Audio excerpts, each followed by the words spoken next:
Welcome to the Ravi Padaki Nexus podcast. I'm your host, Ravi Padaki. I have the immense honor of welcoming someone who has shaped industries and guided several leaders all over the world.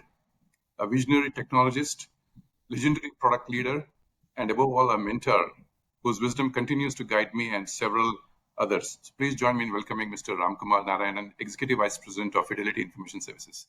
Ram, welcome to the podcast. Thanks, Ravi. Good to see you again. Same here, Ram. So a little bit more about you, Ram. Ram is a trailblazer who has led at the intersection of technology, innovation, and human potential. He has also shaped and steered several professional communities to greater heights.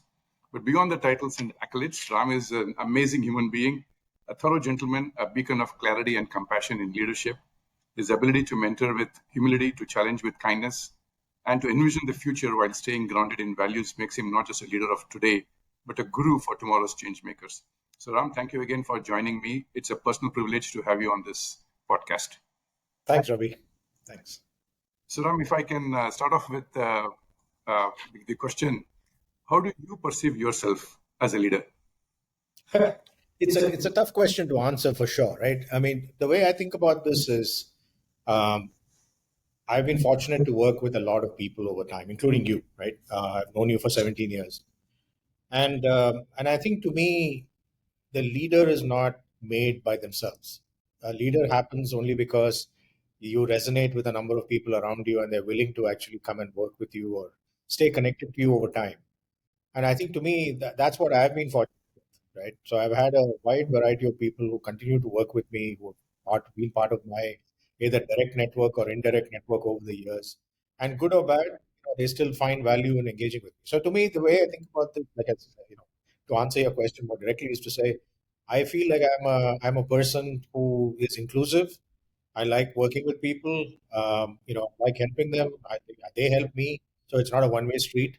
And I learn from people as much as they probably, hopefully learn from me over time. So I think inclusivity is probably my mantra of leadership. Awesome. So is there a definition of leadership that you have? Yeah. See, first of all, I think, leadership is privilege and not an entitlement. To me, I think that's the crux and the beginnings of this. Anybody who thinks they can step in and be a leader and asking people to follow them, to me, that's not leadership. Leadership happens, like I said, because you gather a bunch of people in your network over time. You add value to them, and in turn, they add value to you. And then that's how the journey of a leader starts and ends, right? A leader is neither born nor created. I think there are some people who are gifted and they probably have some natural abilities to resonate with a lot of people. That's the beginnings. But there are a lot of people who are introverted and who tend to build those value statements for people, for themselves, and for the people around them, and then hence they are kind of looked upon as leaders over time. So I think it can happen both ways. Got it. Adding value to them and also taking value from them. Yeah. So, tracing your leadership journey from Microsoft to now FIS, what were some of the key moments in your career that shaped your journey in leadership? I don't know if it's just from Microsoft days. I think it goes way back. Maybe even from the time I was in college or anything else. Like I said, I've always had a mantra for myself. I don't know if it works for others, where I tend to look at situations around me and form a hypothesis around it. It could be anything. I mean, it has happened over time, and then and those hypotheses tend to inform what I want to do with it. Um, if I'm, a lot of my early career was an individual contributor. I was not a manager. I didn't have people reporting to me. But over time, my points of view I would share with people and validate, etc. And then over time, I suddenly found that people would actually were valuing what I was trying to tell them about things, and then they would share their perspectives, and then we started forming for bonds and relationships over time that had value for both of for us together.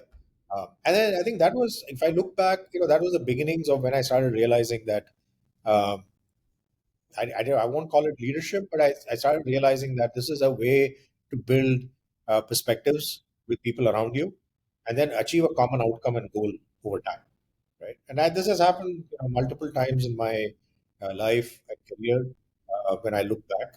And if you want to call it leadership, maybe that's leadership. But I never thought about it as a leadership. And I'll tell you, the same thing when I started doing this. I started realizing on the work front that getting people together around a common purpose and kind of leading them forward is something that I started shifting from being a person who's just sat in my space and did what I needed to do to somebody who gathered people around me and start moving a bigger agenda.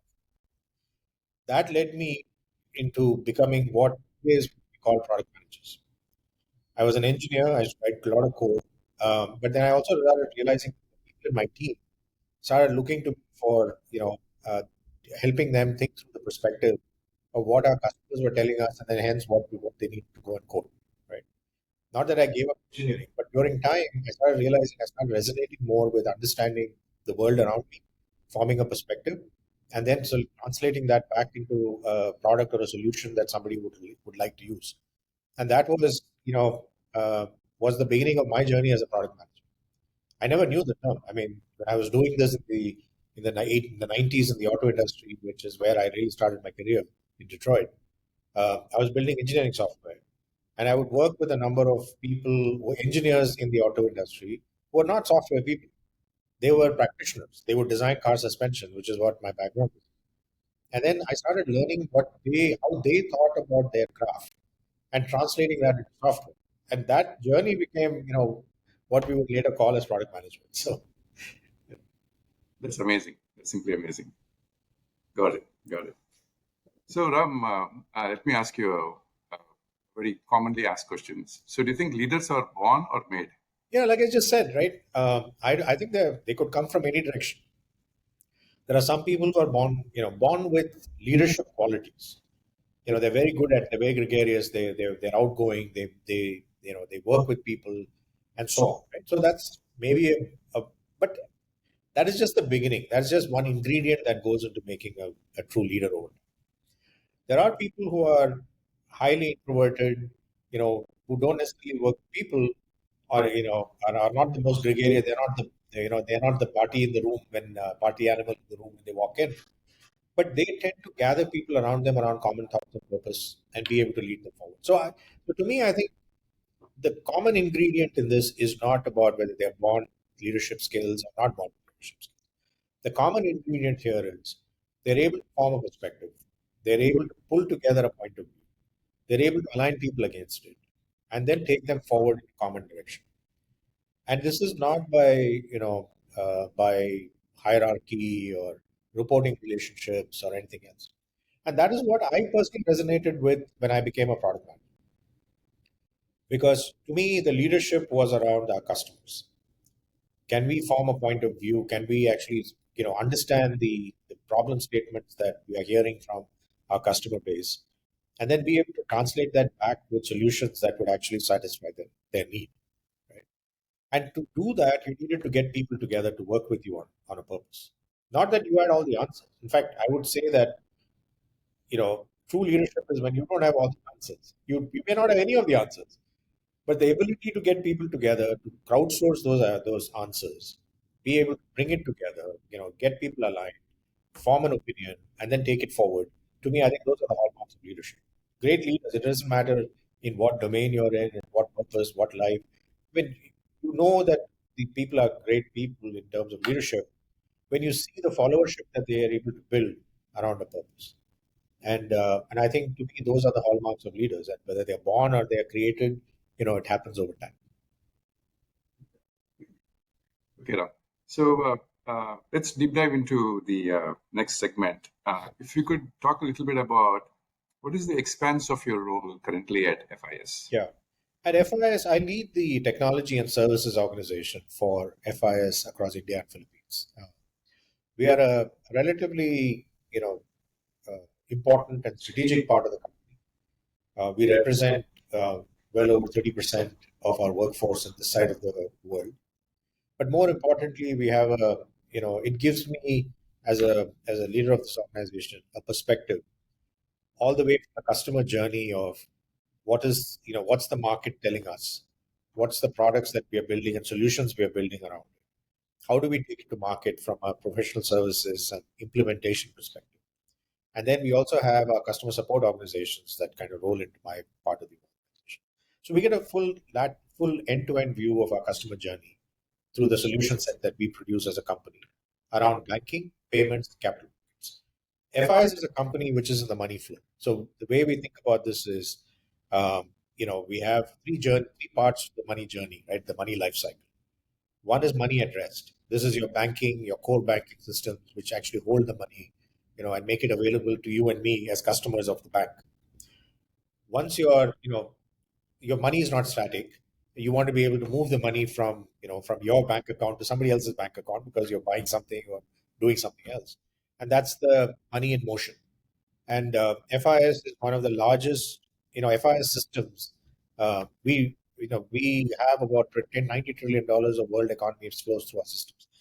We like to say that about 10% of the world GDP is managed somewhere by FIS in some part of the world, right? So we are a very, very important component of the money movement spaces, whether it's cards and money movement, whether it's our switches, which are utilized by banks and financial institutions on the back end of a transaction that flows through the systems internationally and domestically over time.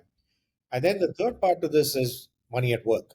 You know, you have your money, we need to pay somebody, you move it, and then you also want to grow your money, right? I mean, money, you want to be able to invest it and do all of that, and that's our capital markets business, and it's a large chunk of how financial institutions use our systems for either trading and asset services, whether it's treasury management of their leftover money on a daily basis that they need to grow their money, as financial or companies need to do that. More consumers need to use our customers use our systems to service their customers in terms of what happens. So the money life is, like I said, the money at rest, money in motion, and money at work. And FIS is a company that spans all of it. So it's an amazing learning opportunity. I don't come from the banking and financial services space in my background. This is my first time I've worked in BFSI. And it's been a fascinating journey over the last year to learn about the entire parts of money at rest, money in motion, and money at work. And I'm still a newbie, and that's the fun part of being in an organization. Simply amazing. So, what opportunities and challenges do you see in your? I mean, we are a very large part of the company, and one of the challenges that our CEO and my boss, the CTO, kind of laid before me when I took the role is our company is a transformation, right? The overall company is transforming. We are a 50-year-old company. We started off as a core banking company over time, but we had acquired many companies and components to make that money life cycle that I described. The biggest opportunity for us, I mean, I won't call it a challenge. I think it's a big opportunity for us, is to transform the India and Philippines organization, which I head, in alignment with the transformation. We are large enough that we can have a very positive impact on the direction of the company as we look into the future. And it's a very exciting journey for us as we look ahead, as we transform into a much deeper fintech company, with the size of the landscape that we are operating in, with the journey that our customers are going through. So it's not just about FIS transforming. The reason FIS is transforming is because our customers are transforming. If you look at banks today, who are moving away from brick and mortar, they may still be in brick and mortar, but they are launching new products and services too, because they're getting into digital banking, they're getting into various other forms. The whole trading and asset services are going through an immense amount of transformation as the world starts to invest. We've seen this in India. I think we have a front ringside view of the changes in fintech that's affected all of us on a day-to-day basis, even in India. So I think so FIS is in this mode of transformation into kind of re-establishing itself as a fintech for the next generation. And India and Philippines are a key part of that. And so to me, the biggest opportunity that exists is how do we transform our GCC, which is based here, in alignment with the rest of the company, so that it's not just about following the company, it's also sometimes leading the company in that change. And I think to me, that's the biggest excitement and opportunity that we have in front of us. Now, in terms of challenge, in order to make that type of leap, we have to look at the portfolio that we work on. And as the company looks to transform the portfolio, it is a biggest opportunity for us and a challenge to say we've been working on these things for many years. How do we need to restart start thinking about ourselves. When I say we, I'm talking about me and my leadership and my organization. How do we need to start thinking different? How should our mindset shift? How do we start thinking much more forward looking in terms of the next generation of products we need to build? In order to do that, our talent base needs to transform. Whether it is existing talent base, moving up the value curve, learning, reframing their mindset and gaining new skills, or new people that those skill sets that we don't have today, which we need for the transformation. How do we blend that together? As a leadership, our biggest challenge is how do we blend the old with the new so that we are creating a net new value for the company as we look into the future. The third piece to this is no organization is exists in a vacuum. But one of the biggest advantages that we have in India right now is the ecosystem that we have, whether it is other GCCs like us who are customers of ours, global customers of ours, who also have a presence here, our tier one partners who also have large presence here. And then you have the whole fintech ecosystem that is evolving in this part of the world, the startup ecosystem that Ravi, you and I have been kind of looking at for many years. And then the fourth element to this is the digital public infrastructure, the DPI, right? I mean, we've been talking about it in India. We've been living that with UPI and other things that we happen. That can help inform some of the changes that are going to happen globally. As we know, the UPI infrastructure is not just, it's also being now adopted in many other countries in which our systems operate. So, what learnings can we have from the ecosystem that we can bring back in? And how do we share value to the point I made in the beginning? Any relationship needs to be a give and take. You cannot be only. I mean, you cannot sit there and say, okay, everybody needs to tell me what they know. Then I'll go off and do what I need to do. You need to also be able to share what you know with the rest of the ecosystem. So for us, that bringing together the brand and ecosystem, areas is very critical for us to build both ensuring that our knowledge and leadership over the last 50 years in the banking and financial services space can be of value to. But on the other hand, we also need to learn and bring that back, right, to be able to do that. So those are the areas that I see both as opportunities and challenges as we look into the future. And none of this is unique to us. If I wake up anybody and say, hey, what are the challenges that you're going through? I think most of my peers in this market who are running large GCCs will tell you the same thing. They have to worry about the work they do. They have to worry about their talent strategy, and then they also have to look at what kind of a brand they want to build in the market for themselves, and then leverage the market for them. What they do already. So, anyways, that's kind of give you a flavor of where we are focused our energies on at this point. Phenomenal. That's really amazing. So, how does one measure success of leaders and leadership in GCCs? Specifically to GCCs or leadership in general? Especially to GCCs. Yeah. So see, the thing is, it's kind of amusing a little bit for me because this is my fifth GCC, by the way. So I've been in the GCC game for the last 20 years. So I see a lot of people sharing their thoughts on GCC, which is valid. I think some of them are practitioners, some of them are, partners to GCCs who are having their perspectives and points of view. But there's also become a little fashionable.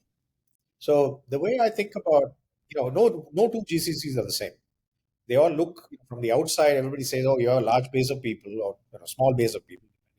How big you are. You're a subsidiary of your parent, and the parent company has some aspirations as to why they created this center. Right? Whether you're new or you've been in this journey for a long time, and I've done both. And I'll tell you the goals and what it's a partnership with your headquarters, and that partnership is different from company to company. It's different from time to time, even within the same company.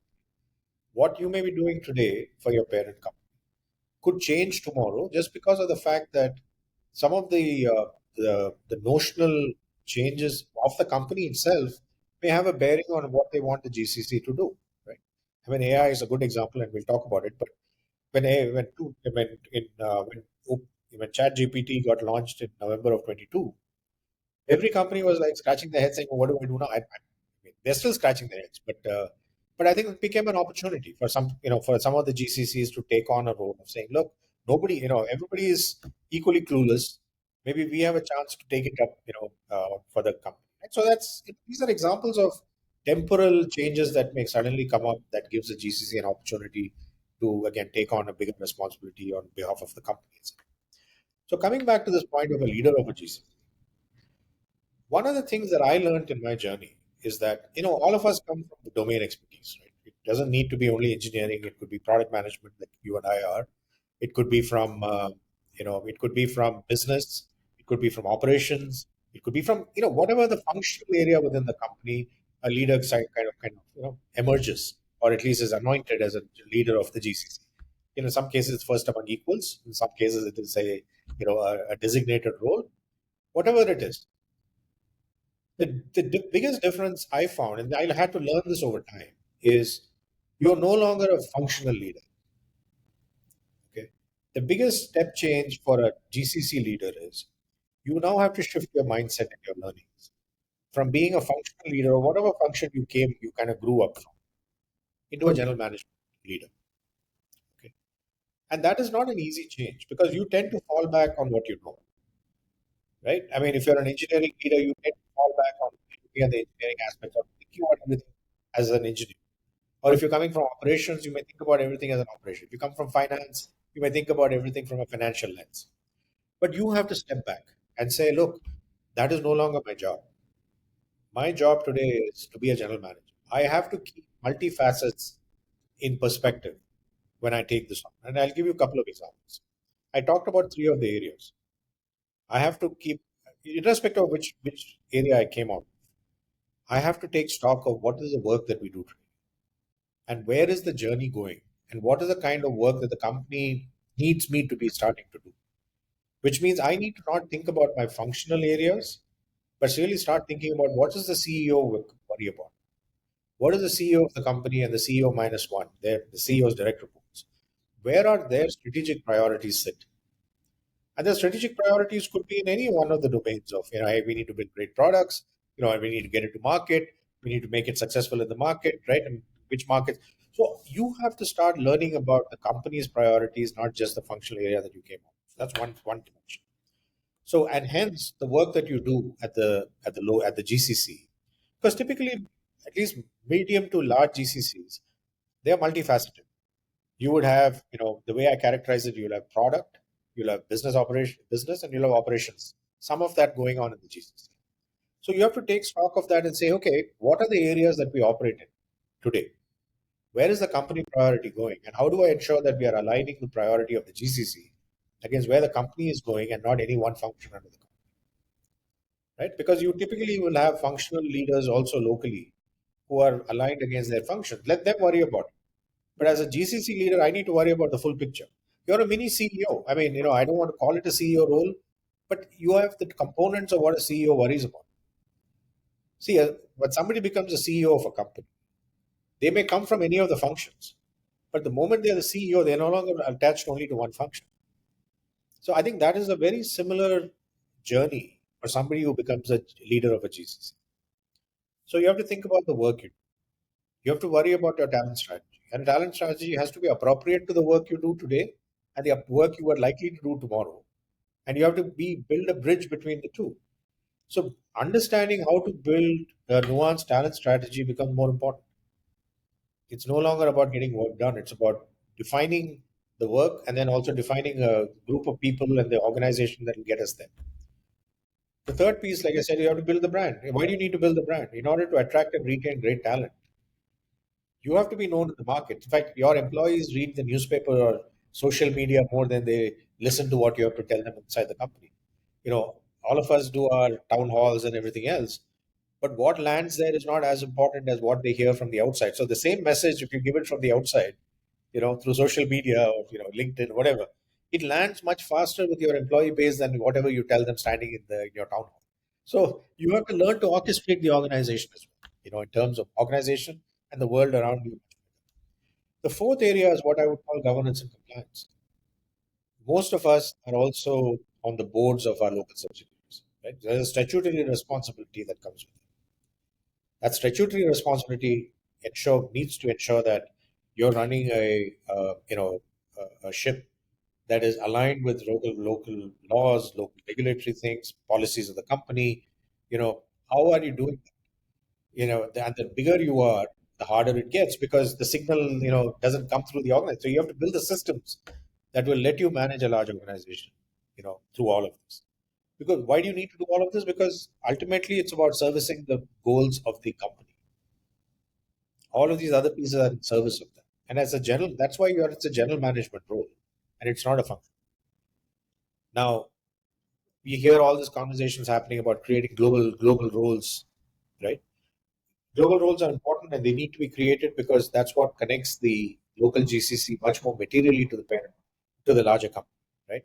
Because at that point you're no longer just this other location outside the headquarters. You're well connected, and it's well connected into the headquarters at that. But the GCC leader's job is to connect even more, but at one higher level, which is at the company strategy level, and ensuring you're doing that. Now, there are a lot of GCC leaders who double hat. They have a functional responsibility and they also have a GCC responsibility. And I've done that in my past. In my current role, I don't have a vertical responsibility, a functional responsibility. I'm more of a general management GCC head. But I've done the other role as well. And it's very critical there to not to get confused between the two roles. You need to be very clear about what is your functional responsibility and hence what are your KRAs or OKRs against, and what is your role as a GCC leader and what are your OKRs against that. And these are completely different ones. Most likely they're different ones. I won't say they're 100% different, but they're mostly different. And it is a context switching that needs to happen in your operating mode when you're wearing one hat versus the other at the same time. It is hard. It's not easy, and you have to be successful as a GCC leader. You need to be able to do all the things that I described earlier, and that is not how you get measured on your functional responsibility. There, it may be about product or whatever your functional role is, and you get measured differently. But you have to ensure that your measurement for as a GCC leader is equally important for the success of your GCC. Amazing. Extremely insightful and very well articulated, Ram. A lot of insights there. By the way, I mean, on a lighter note, I carry a lot of scars too, where I've made my share of mistakes and learned over time. Uh, but yes, but these are my learnings over time. So, in terms of Got it. No, really wonderful. Okay, so switching gears a little bit to AI and innovation cycles, I think one of the things that you just alluded to is how's the world dealing with AI, which is exploding innovation. Yeah. So if we can take a step back and talk about the innovation cycles, with your rich experience and riding several innovation waves, being in leadership positions, how do you see the current trends in AI? Yeah, this is one of the harder ones to decipher, to be very honest. And every day seems to be a new day, right? I think I was listening to a podcast yesterday, and there was something said which kind of resonated with me. Today, AI is one of those industries where there's fastest value erosion happening almost on an hourly basis. I mean, think about it, right? The big players have been spending billions of dollars on training AI models. But those AI models are only good until the next guy launches the next AI model, and so they're back to the grind, right? So the amount of value erosion that is happening, and is happening very quickly. So that's one part of the AI journey. So if you are in the game of producing models and producing LLMs and all of that, you have to keep it. You have to keep your eye on something else. But to me, I think AI as a paradigm is a lot. You know, in my I've been fortunate enough, like you said, to see many. It also speaks to my age, but uh, these different inflection points that have appeared from the PC revolution. The large shared computing environments to PC revolution or workstation and PC revolution. Then went into mobile, it went into web and apps, and and also and so on. Actually, more web and apps initially, and then mobile applications, and then now AI. Right. Um, I think a couple of things that we have to keep in mind. One is the width of knowledge and at your fingertips has gone up dramatically, right? And I would imagine that AI is actually more helpful now for what I would call, a term that I heard as well, but I kind of resonated with me, calling a deep generalist. Okay, somebody who looks across domains, who's interested in multiple things. And I tend to be one of them, right? You know, I like reading a lot, and I read across genres, from fiction to non-fiction to whatever, right?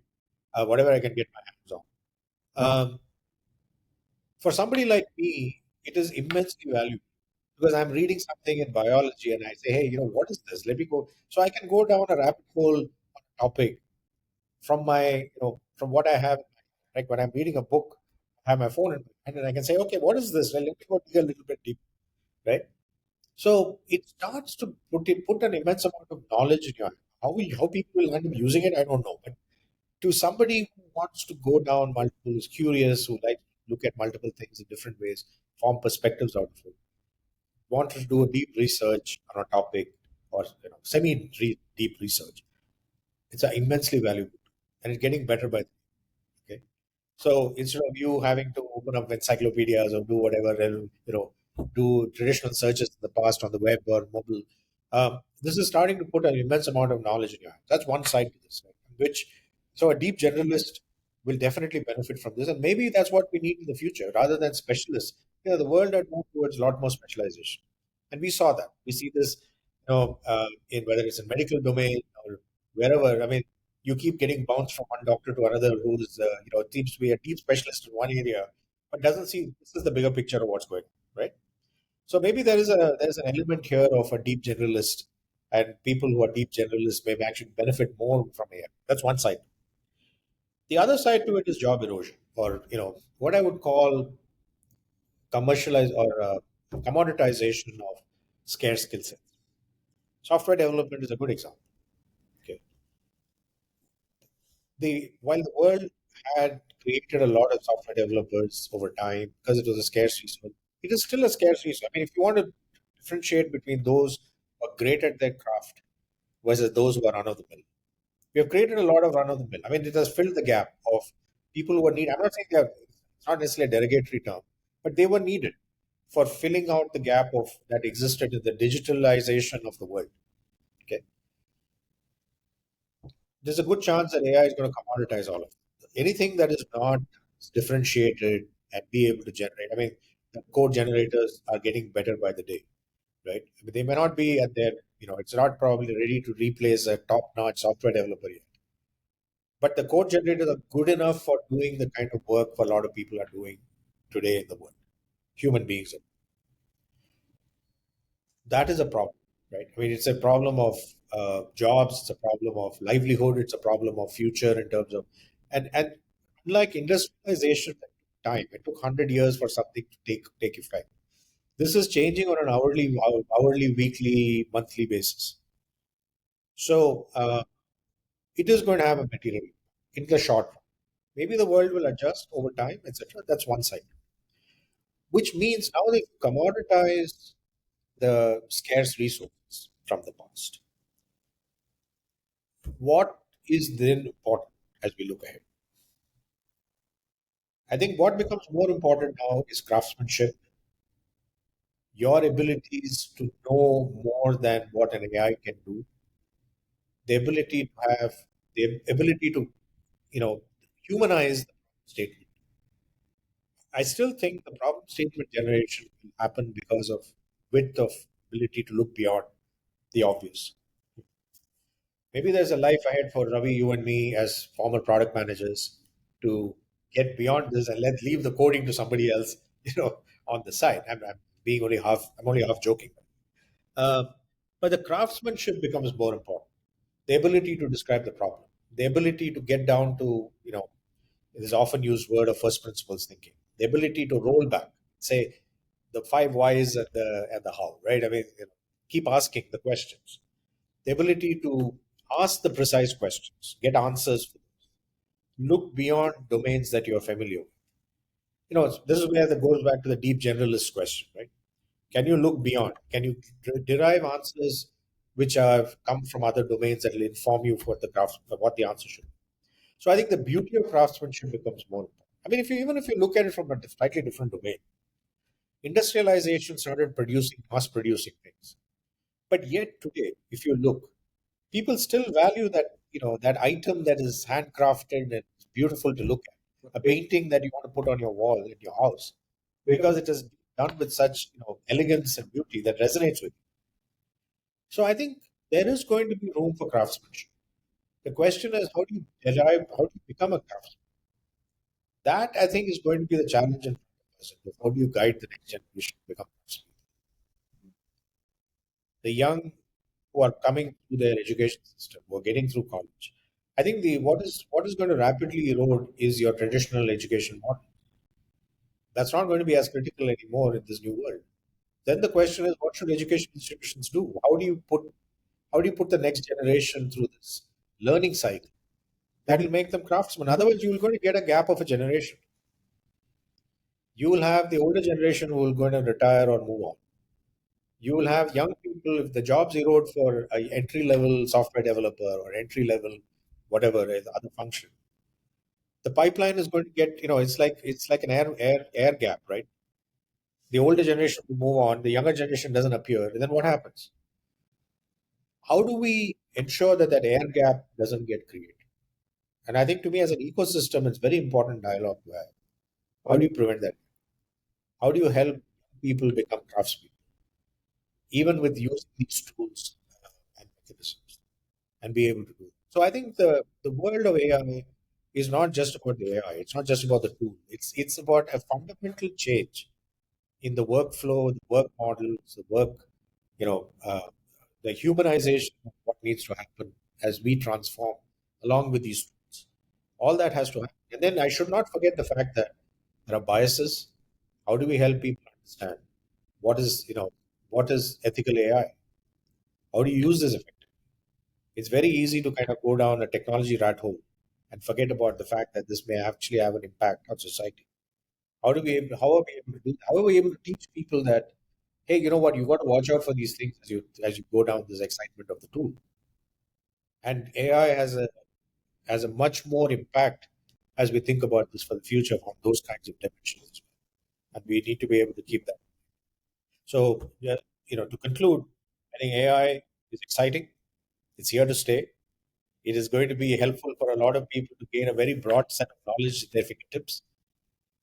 We have to be able to, help people understand mastery and craftery of their areas of what they work on, what they work in, and hence make sure that there's a pipeline of people who are available, who are becoming master crafts people of their generation. Then we need to understand the FIS and I think all the other things that are Fantastic. A lot of things to go deep into and talk about. And I've got some more questions coming up in each of those categories going forward. So let me just bring in the GCC angle here. So we have GCC headquarters outside India mostly. And so in this context, how should leaders in GCCs lead in innovation and work with their parent company? And how should one drive alignment on what the GCCs can do and should do with the headquarters? Like I said, I think it starts with understanding the corporate direction. And corporate direction is never static, right? I mean, every year you go through a planning cycle. The market is changing, and most of the industries that at least I've worked in has all been in technology. And you can argue that every industry is a technology industry at this point. And the technology is not static; it's changing. This whole, we talked about AI and areas like that, which are just rapidly changing the landscape of how you work. So the first step in this is being completely aligned with corporate strategy and corporate direction. That is, to me, the calling card of a GCC. It is not about what you can do independently. There's never a life for a GCC independent of the company's direction, right? I see a lot of conversations this used to happen in the past too, so it's not new. Which probably is getting more, amplified today, where there's an anxiety among the GCCs to appear as if they have a set of capabilities that they can sell to their parent organization. There is no selling. The only selling that happens is how we are aligned with lockstep with the company's direction, the company's intentions. That's the starting point. That's the currency that you have in your hand. That's the trust you need to build. Everything underpins this trust.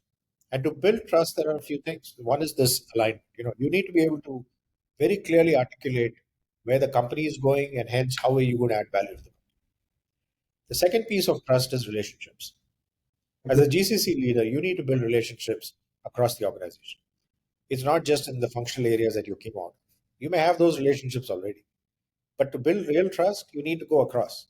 You need to know everyone in the CEO staff needs to be aligned and needs to recognize that you can help them in some way or the other. It doesn't matter who it is.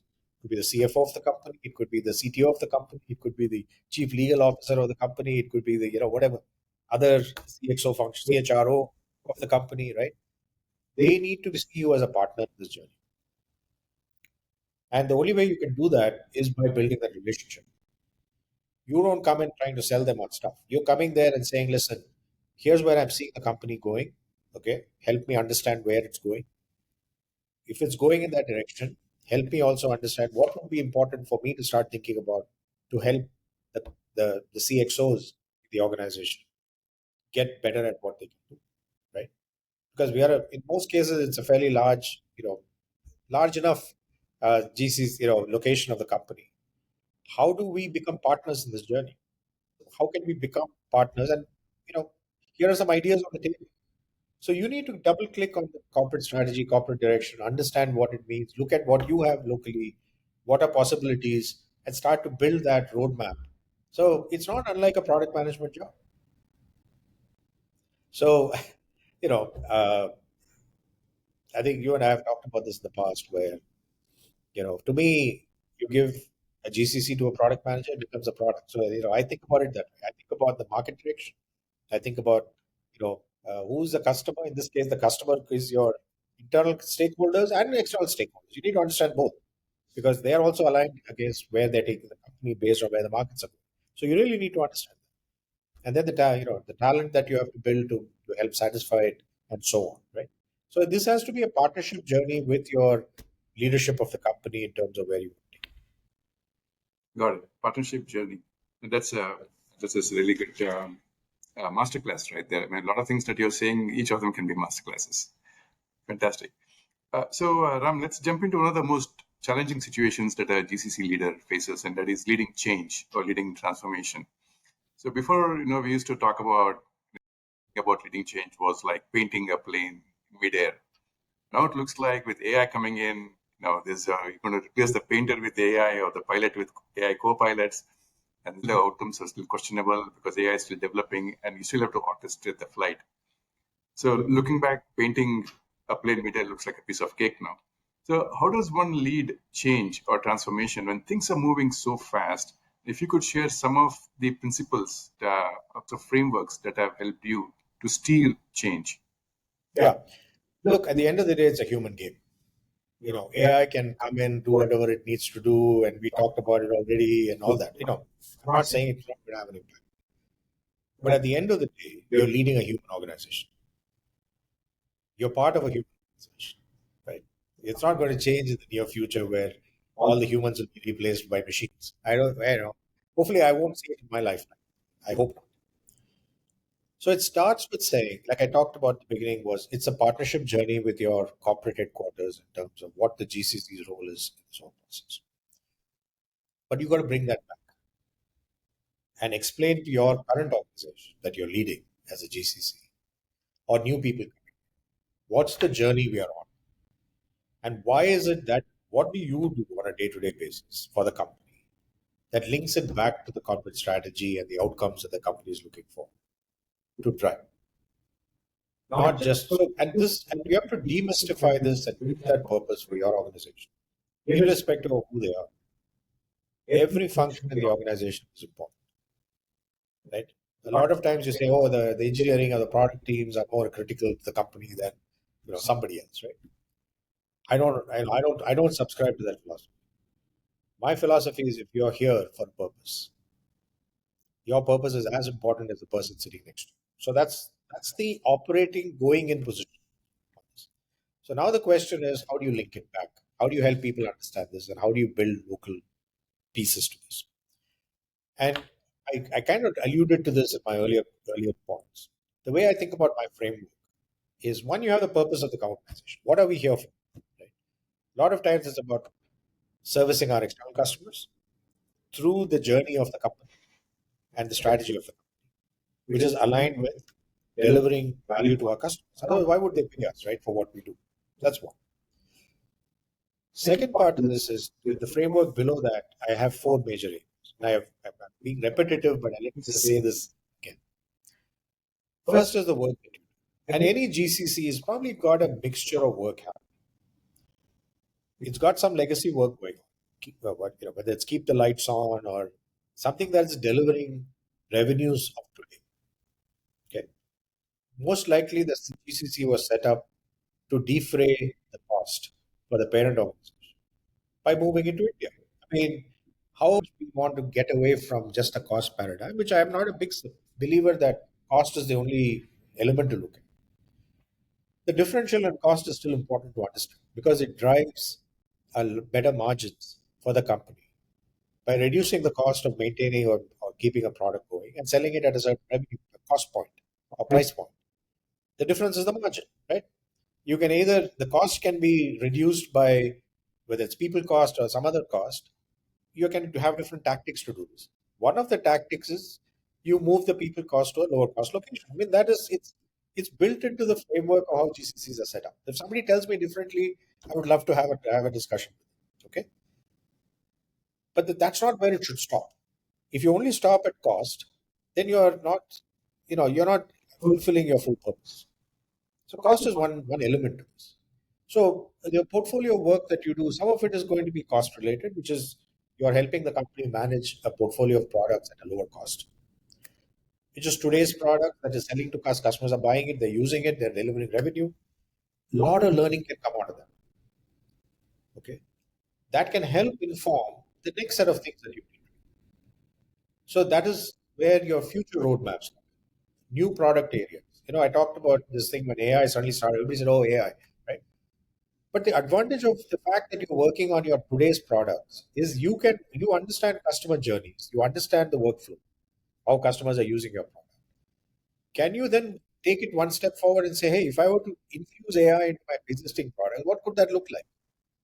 But that requires a mindset shift. If the mindset shift is not order taking, you're not just taking what somebody's given you and saying, "I'm going to keep this running." You need to understand, double click on the product and customer journey, truly understand your customer context. Once you do that, then you can take it forward. So how do you do that? To me, the ways to do that is one is you need to have rhythms and ceremonies local in the GCC that starts to help people come in and talk about what they work. Create forums for that, right? Whether it is expo style, where every quarter you get people together, in a large conference room or a big area, you let teams talk about what they do, etc., etc. Right? So create those rhythms and ceremonies that allows people to come in and talk about what they do, right? Let others learn from them. It becomes a dialogue. It opens up the dialogue within the organization. Second is innovation agendas. Whether you do, whether you do innovation, those are all important because it sharpens the knife. It allows people to think differently. They're taking on open-ended and working on it in 24 hours, 48 hours, whatever you do. The innovation rhythms that you do, right? So I call it portfolio and innovation. Your portfolio you have, you can talk about what you do. You can conduct innovation exercises around your portfolio. Let's say using AI for doing something, right? So you create those innovation agendas and let people from the organization step up and run those for you. It is not a top down, let me tell you what kind of innovation agendas to run. You crowdsource, you open up those areas. And I'll talk about the four and then I'll come back to how you do. So this is an example of a portfolio and innovation as the first pillar. The second part of the framework can be the talent. It has to be talent, which is related to your portfolio. Now, let's say you're working on a legacy product and you need people we have, in our case, we have mainframe products still, right? They're still, because some of these products date back, but they're very, very critical to the money at rest. Many of the banks in the world today still run their core bank operating systems on mainframes.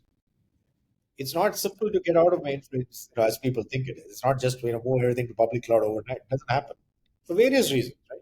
They've built processes around it. There are regulatory aspects of come into play, etc. So if you're looking for talent to work on mainframe related products, You need to find that talent and get them connected. But that doesn't mean it shouldn't have some of the other things I talked about. Mindset, understanding customer, what are they working?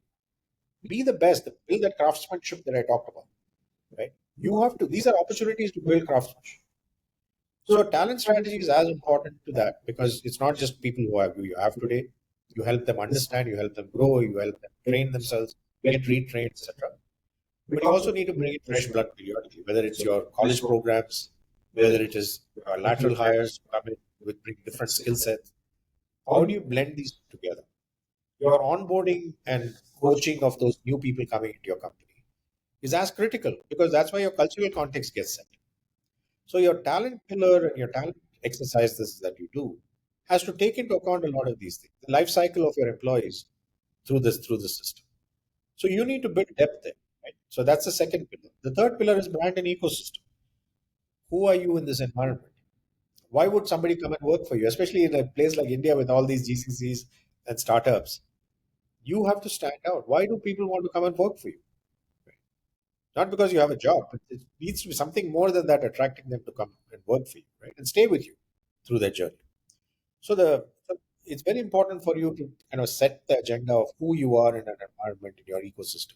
But like I said, you don't plaster your brand all over the place and expect people to know who you are. You need to bring that thought leadership to the table. You need to be help others, understand that hey, you bring value to what you do. For example, at FIS today, we sponsor a computer science and fintech degree at Manipal University. Okay. We're very proud of it. We are now in our second cohort of students. I was at Manipal a few weeks ago, and I was just amazed. One, I love the university. I love university campuses. It's a wonderful university campus. But more importantly, met some of these students and professors, and they're very excited about the fact that hey, here's a way for helping our students build craftsmanship, understand the domain. It's not just vanilla computer science skills. They come in ready for the workforce, hopefully in the future, where they completely understand what is banking, what is capital markets, what is payments, what are payment systems. And it's not just about FIS.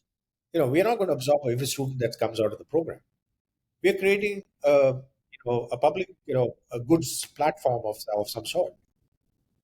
And that's giving back, right? I mean, for us, we feel that's actually part of our giving back strategy as well, where we are helping the next generation get better at what they do. Yes, we'll benefit from it, no doubt, right? But it's not just about us.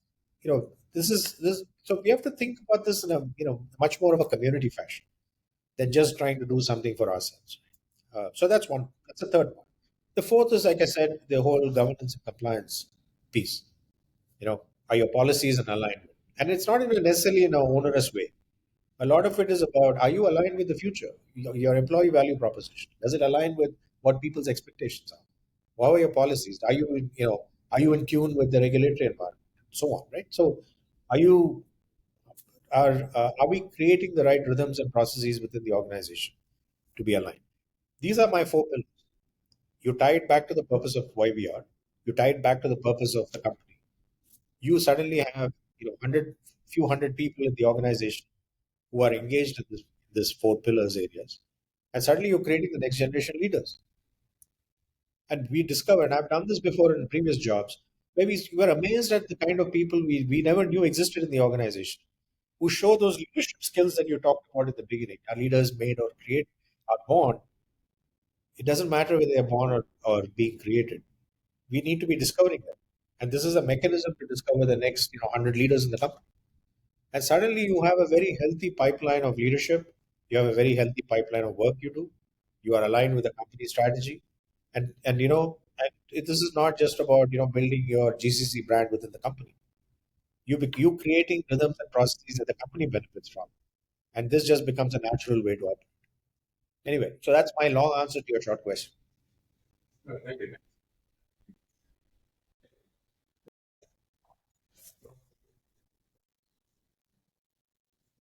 So you spoke about talent strategy a lot and why it is very important, and also about leadership development as well. So if I can just jump into maybe double click into that leadership development or talent strategy, what do you look for in the next generation of leaders? It depends on who, what the role is that you're hiring for. But a set of traits that I typically watch for. Okay. One is curiosity. I think to me, a curious person is always good because they tend to ask a lot of questions, which is good. They tend to want to learn, which is also good. Most of the time, they come in with a uh, learn it all mentality, as Satya Nadella says.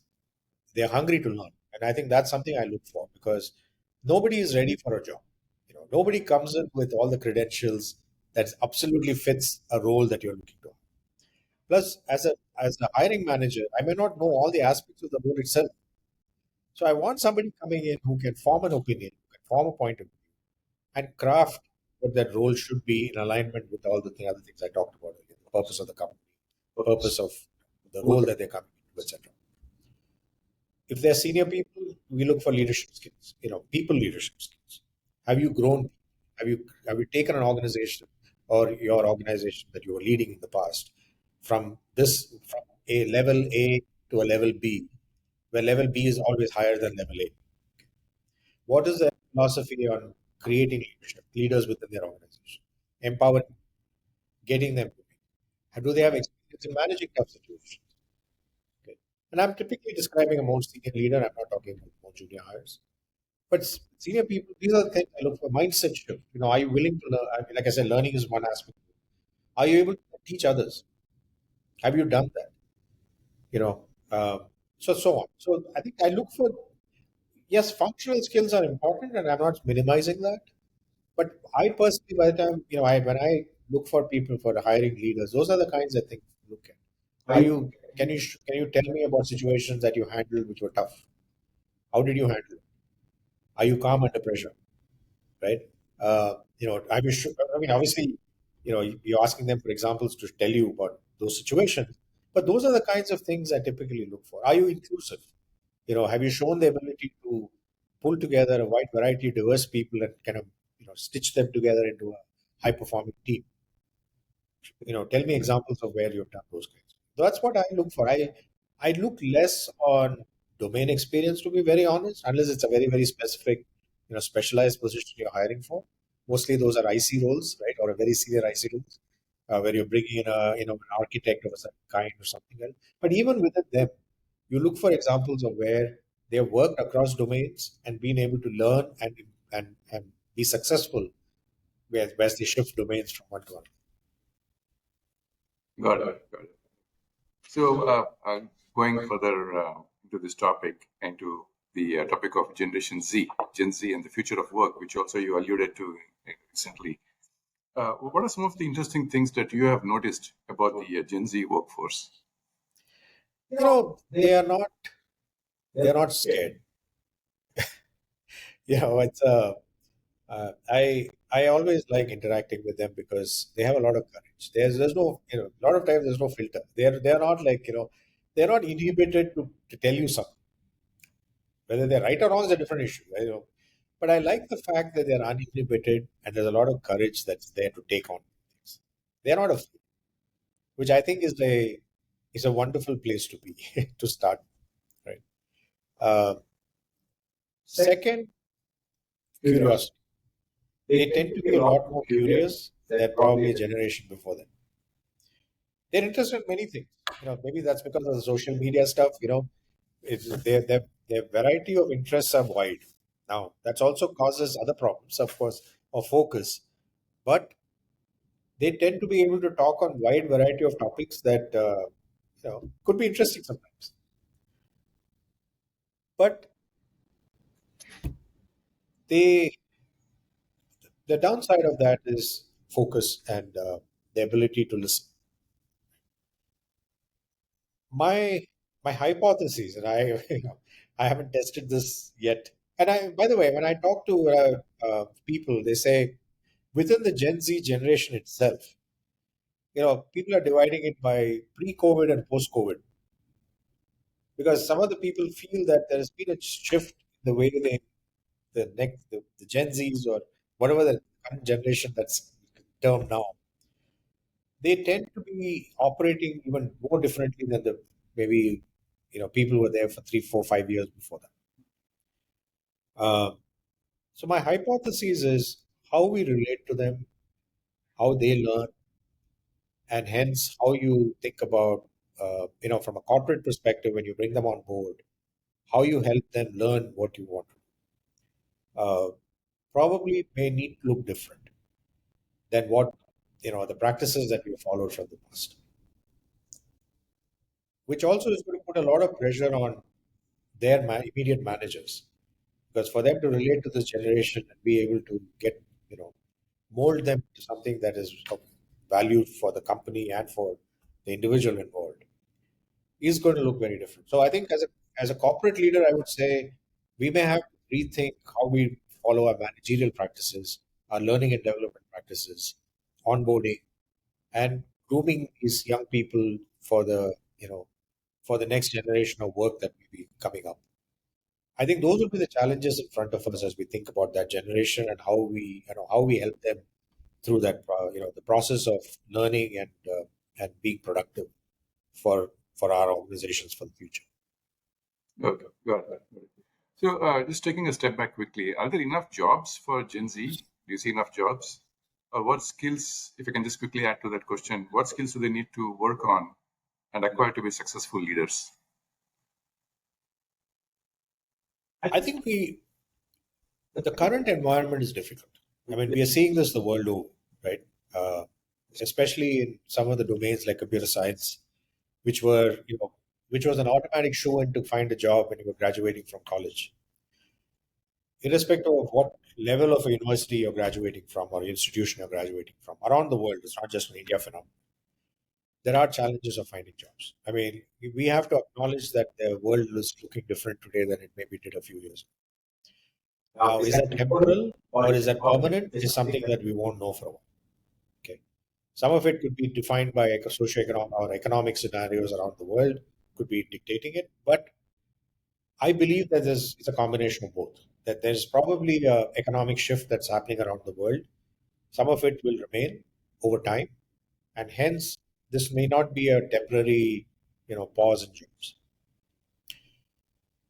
Which means that we have to think about, you know, we as in I'm talking not just as corporate leaders but societal leaders as well, need to think about how do we help these generations uh, build capabilities that may be aligned with the future. And for that, we need to understand what that future may look like.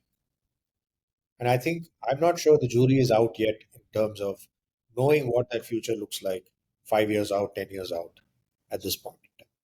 So, in the absence of that, I think some of the areas that we should continue to focus on in helping people understand and build is one, like I said, get very good at what you do. Okay, it's not about vanilla skills anymore. You cannot be just that I know these five technologies and suddenly I'm looking for a job. I don't think that matters anymore. You may need to start getting specialized faster. Okay, I say specialized not in terms of domain only, but also certain skill sets of understanding the market, getting into first principles thinking. Really truly start understanding, and that the younger generation needs to be taught. It's not something that is taught automatically, which is why to me I think I talked about this course that we do at Manipal as FIS. To me, I think those are the underpinnings of that because it's teaching them not just the computer science skills that they need to have when they graduate to build products for fintech, but it also teaches them the pieces of fintech that is relevant to them. How does core banking work? How do customers use this? How does digital banking work? How does how do payments work? Right? How does the card issuance, card management, all of these technology domain areas, they need to be understood because that's what is going to build that learning for them that they can utilize in the future, whether they use any new technologies that come in or not. So it's helping them build domain capabilities, which is beyond just the vanilla skills, technology skills that they have. So we may need to think more about this in other domains too. It's not just in fintech, but in other areas. Something for us to think. Second is helping them to develop skills like entrepreneurship. I'm not saying that the world can absorb a million more entrepreneurs. I don't know. But the entrepreneurial skills are different. It teaches them how to think different, design thinking skills. I know you do some of that training, Ravi. Things like that. I think those are important to be taught to anybody. It doesn't matter what kind of a domain that you work in. Those are fundamental areas of learning that needs to be brought forward, right? So that's Those are the kinds I think we have to think beyond. And like I talked about ethics, I think we need to bring that back. Integrity. Some of those fundamental life skills need to be retaught, potentially. Right. So that's for the younger generation. But what we are not talking about is the other crisis that is brewing, which is people in the mid-career stage. Careers are ending faster today than they did 10 years ago. Most people cannot aspire that the job that they're doing in their 20s and 30s is the same job they'll be doing in their 40s. Or potentially they may not have a job in their 50s. How are we helping them? Because they're still young. The world is living longer nowadays. So many people may have, as they joke, right? 60 is the new 40, as they say. So how are we helping that generation of people too? We can't forget them because they are at a vulnerable stage of life, right? They have children in school, they're putting them through, their education. They have parents they're taking care of. They're sandwich generation at some level. How are we going to help them too through this journey and things? That's an area that I think about a lot, right? Because we keep only talking about the young people, which we should. I'm not saying we should forget that. But we also need to talk about a generation of people who are very vulnerable, who are going to get impacted by the change in job and work environment that is brewing. And I see that because they also have reached a point of their careers where they're undifferentiated. How can we help them, right? What could they do? What knowledge do they have that can be utilized in the next phase of things as the world changes? So I don't know. I think it's a bigger question, and it probably requires people with more intellectual depth than I have to come up with answers. But these are areas that I do think.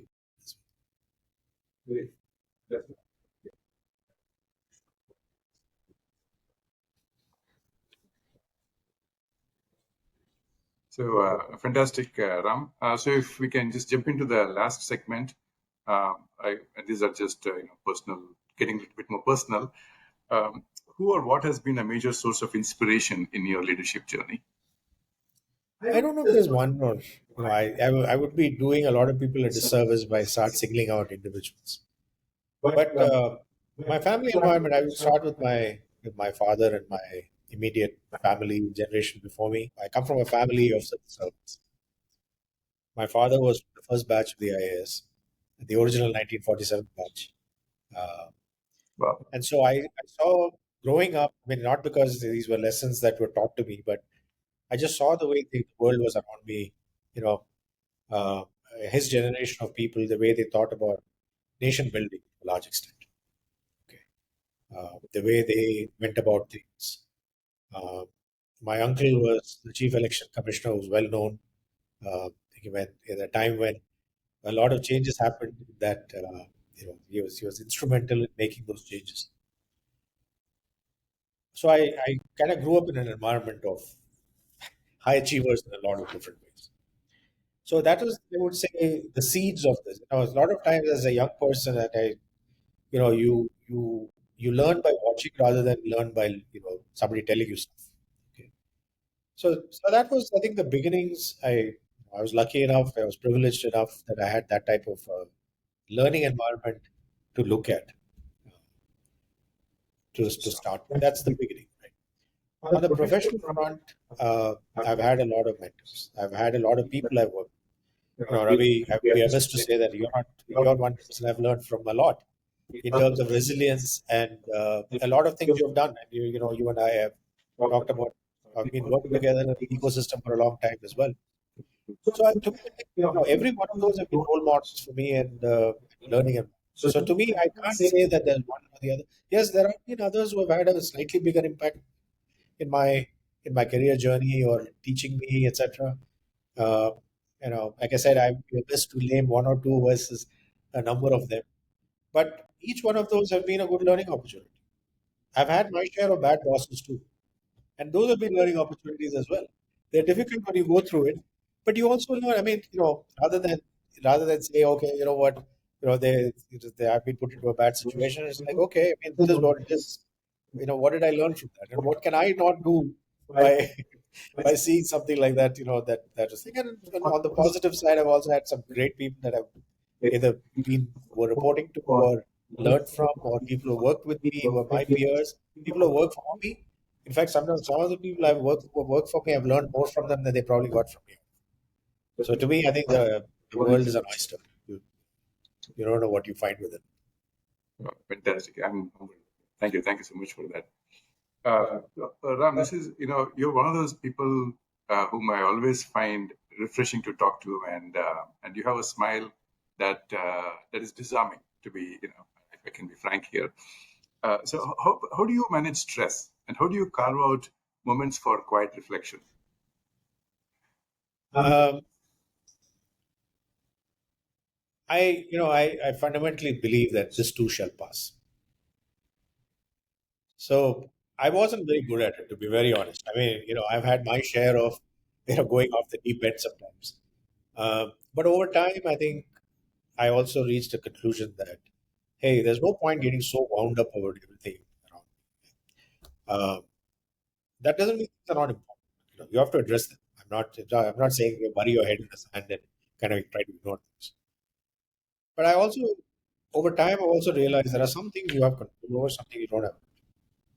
Okay, and so that's one side to it. The second side to it, and this happened after one of my roles where I had both the good fortune of setting up a GCC and also shutting it down. Okay, I'll be honest to say that it affected me. Okay, uh, because most of the time we only talk about growing things and getting bigger and you know moving the needle from bottom left to top right. Right. We rarely talk about the situations which take a lot of energy out of you, and that was one of them. Okay, and nothing that I could have done differently. It was a business decision that happened, right? So it wasn't something that. But at that time, as a leader of an organization, that you have to you built up and to switch off the lights on the way out. It does take out. So I took a year and a half off. I took a sabbatical. It landed up being a year and a half off. It could have gone longer if I decided not to come back to the workforce. But it allowed me to do a few things. It allowed me to separate the Ram as an individual from Ram as a business leader. And I think a lot of people and a lot of us are guilty of it, is that where we let our work life and personal life get entwined with each other to an extent where you cannot differentiate. It took me a little bit of time. It helped me separate those two out. And I realized that what I can do as an individual is very different than what I can do as a business leader, which now allows me to separate the two.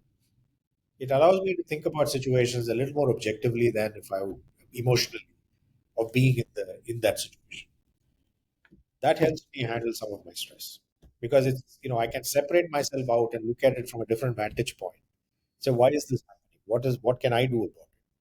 And if the answer is I can't do much about it, it's like okay, I can't. I have two choices in front of me. I can either walk away or stay in there for the sake of other things and try to work through it. Okay, that's one, right? So how do you separate out who you are as an individual? What do you bring in? Because I think that is important. No, right? I mean, and I talked about this point about the world is changing so rapidly that people in their younger people are now attriting from the workforce for reasons beyond uh,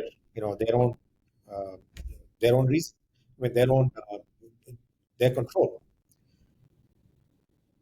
And I tend to mentor some of those folks. And one of the things have them do an exercise, which is on a piece of paper, write down all the things that you think you are as an individual. What is important, and what do you bring to the table?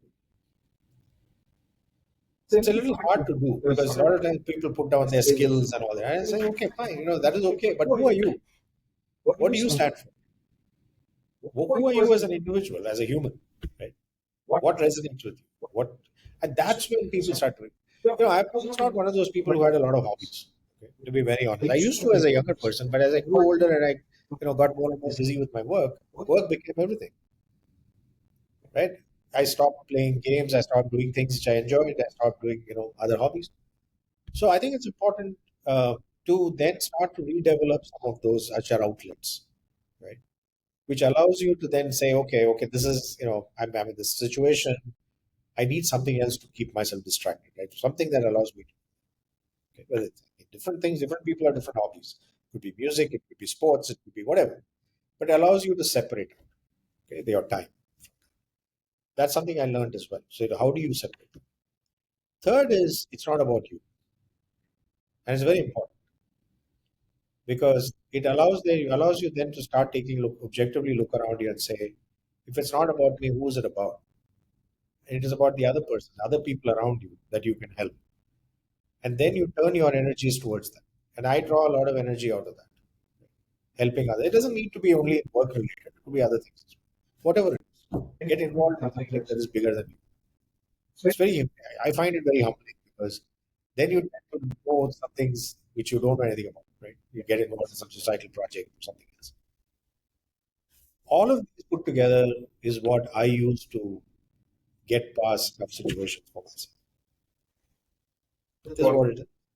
And I think as a leader, it's important for you to manage your own emotions, even however much you are anxious or your things, because people are looking at you. People want to, look at you as a person that's going to give them some level of, you know, uh, support of, whether it is in kind or in whatever mental support, whatever it is.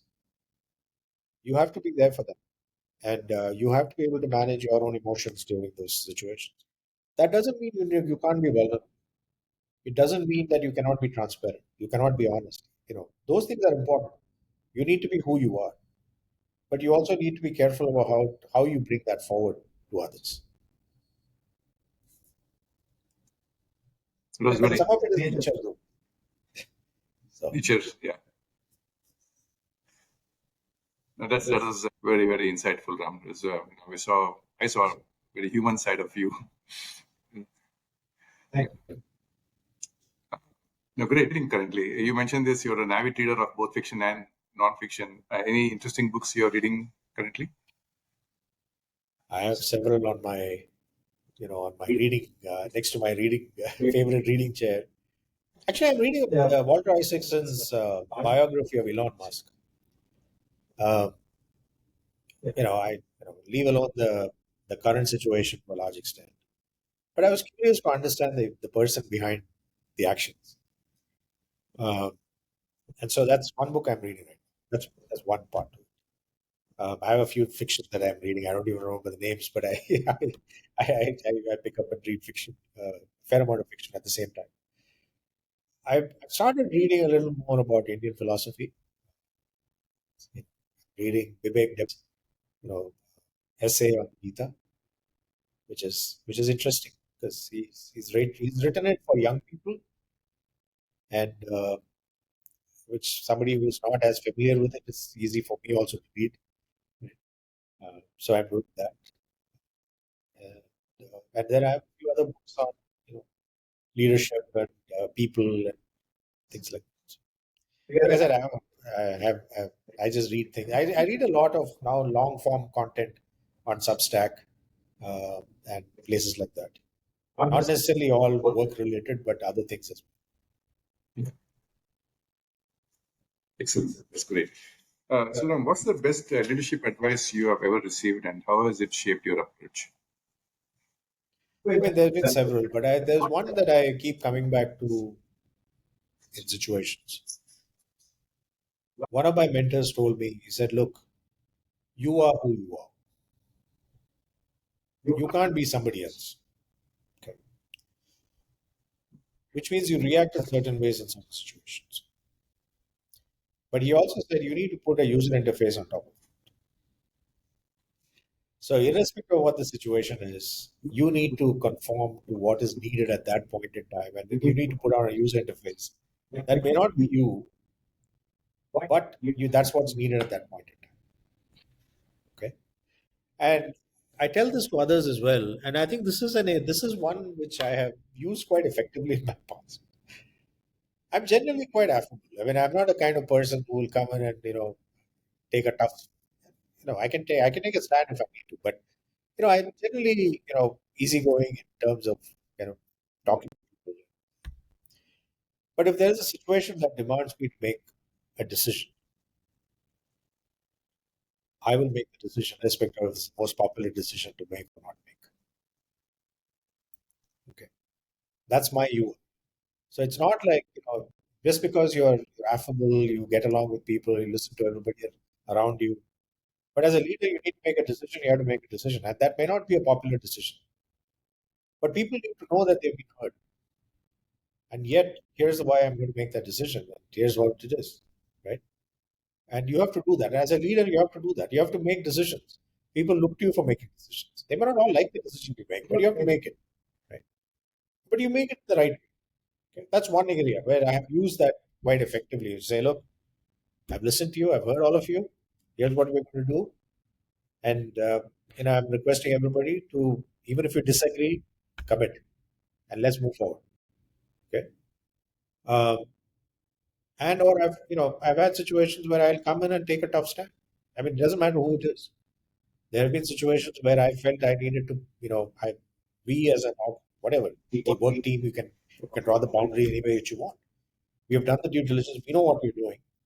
Somebody comes and starts saying, okay, you haven't thought of it. Sorry, we know what we're doing. Here's why we're doing it.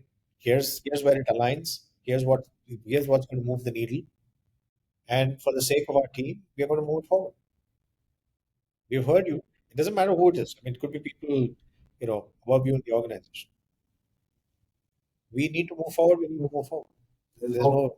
I mean, I'm not saying there's no room for course correction. There is, but course correction has to be informed with data. If you're coming and questioning what our team is doing and why they're doing it, I'm fine with that. But show me the data that we will use to course correct for a different reason. So things like that. I think you are your personality, but in certain situations may demand you to operate differently. So anyway, that's one example. Okay, got it.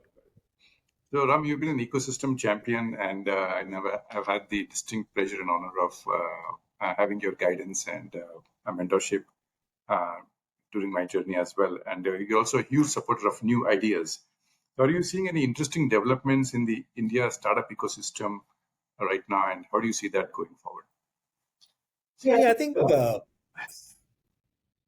think we're going through a flux. I mean, that's the simple way to say it. And some of it is because of all the changes around. It's nothing to do with the startups themselves. I mean, there are some wonderful founders in our ecosystem. I mean, who have been at this journey for a while, who moved the needle, who are doing all the right things, and so on. Right? I mean, they may not be the ones you see in the press on a daily basis, but they exist in the ecosystem. And frankly, I derive more energy from those founders than those, who've been in the news for all the wrong reasons of late.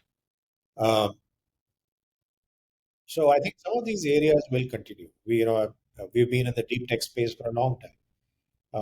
Both, when I was part of the NASSCOM Executive Council and the chair of the Deep Tech Council, and then predating that, some of the volunteers who created the Deep Tech Club at NASSCOM, etc.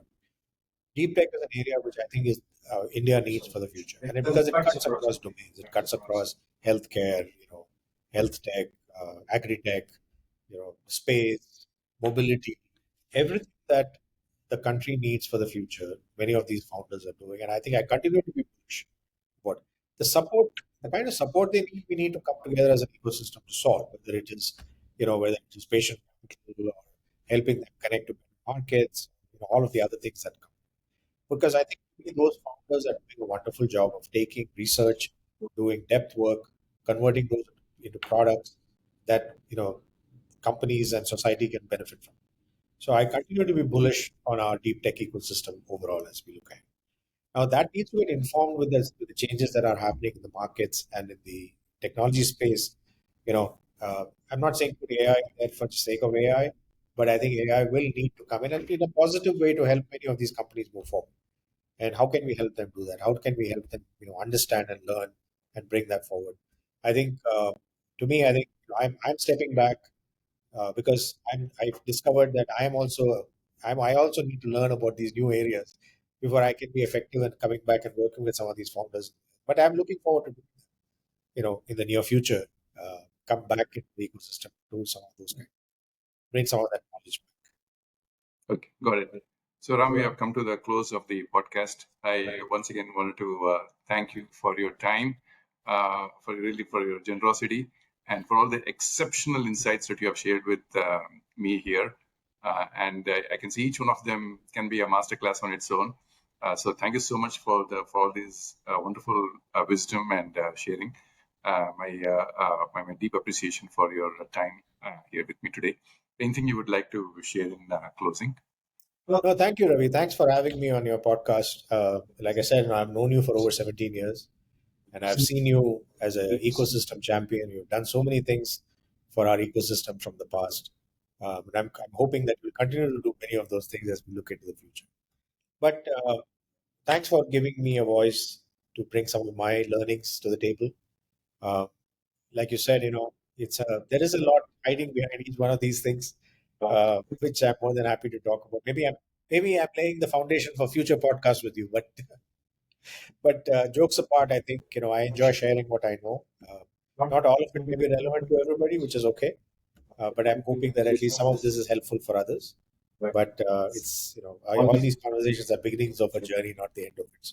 So I'm looking forward to stay connected in the ecosystem for very long. Great, fantastic, and definitely looking forward to having more podcasts with you. Thank you.